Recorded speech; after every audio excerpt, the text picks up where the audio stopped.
Having the outline discussion completed, we can now go on to the specific tasks, and a good place to begin is with the historical analysis. While it is ultimately up to you, one structure idea would be to complete the historical review first so as to provide a lead-in to the current performance review. It is important to think about the overall structure of the report and how it flows logically. For the historical review section, the idea is to still start with an introduction sentence to set the scene for this section. For example, maybe something to indicate that the amount invested in super has been growing and that Australians now have a wide range of choices. This could be followed by some type of comment about the increased media coverage during the global financial crisis, yet that this was not the first time superannuation funds experienced losses. State the data being considered, and then you are ready to reference Figure 1. You would include your chart of the historical data, and then below you can discuss the features, as well as then linking those features to real life. For example, you could point out the highs and lows of average yearly return, and maybe then give some examples of real-life events that match to particular periods of low or high rates, such as the global financial crisis. You could then discuss the net assets trend, such as increases and decreases, and see if there is any link to the average yearly returns, as well as linking any trends to real life. Please keep in mind that the presentation of the data into a chart is therefore only the first part of this section. You have to be able to communicate the features as well as interpreting them in relation to real life. Presenting the data is not sufficient for this report. Analysis and interpretation must be included. Following the historical section, we can then go on to the current performance section. This will be quite a large component of the report, as you will need to firstly consider the distribution of one-year returns in isolation, which is one variable analysis. You will then need to consider what factors may influence the one-year return, and so this then means several bivariate relationships must also be analysed. Since this is a large section, it is nice to have a couple of sentences before the first subsection. Maybe something just to set the scene and refocus the reader, such as, during the last year, the effects of the global financial crisis have eased, and for example, we have seen an increase to values on share markets worldwide. Followed by a sentence to indicate the structure of the section, such as, in this section, the current performance of superannuation within Australia will be investigated to determine whether it has returned to those levels seen prior to the global financial crisis, and as well, the potential factors influencing performance will also be considered. You are then ready to write subsection 4.1 and therefore focus on the one-year returns. For each of the subsections, we will still need to follow the report writing conventions, and so a good template is intro sentence, chart or table, features, and then interpretation and analysis. In the review of one-year returns, for example, we could starting our section 4.1 by saying there are a wide range of superannuation options within Australia using a variety of investment strategies.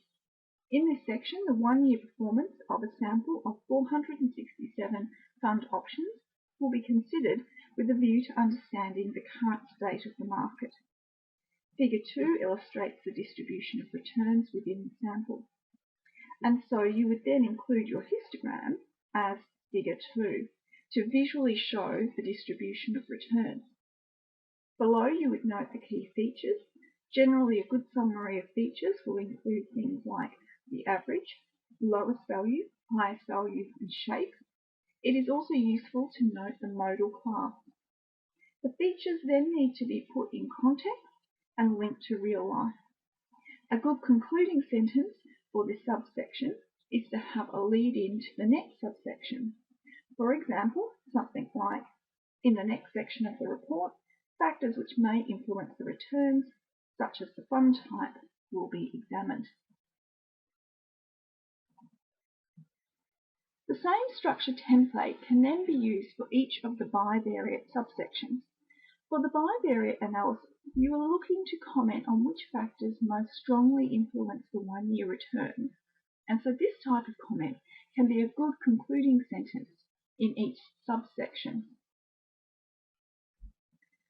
You will follow the same structure for each of the bivariate subsections.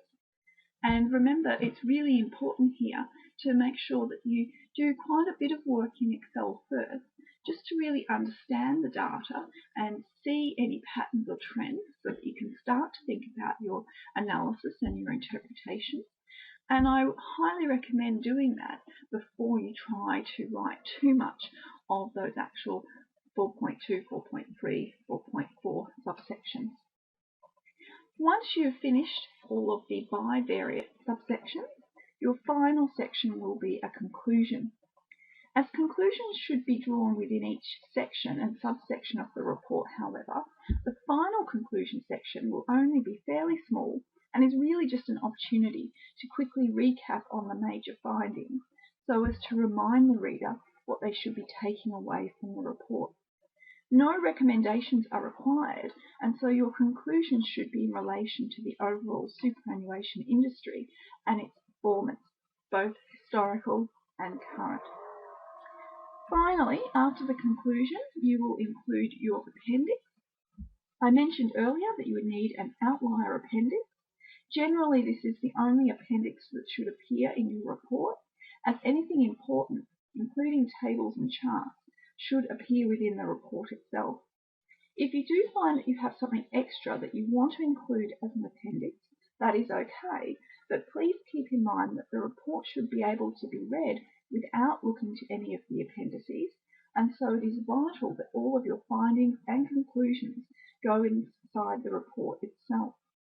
Now, please don't forget that once your technical report is complete, that you will need to go back and write your executive summary.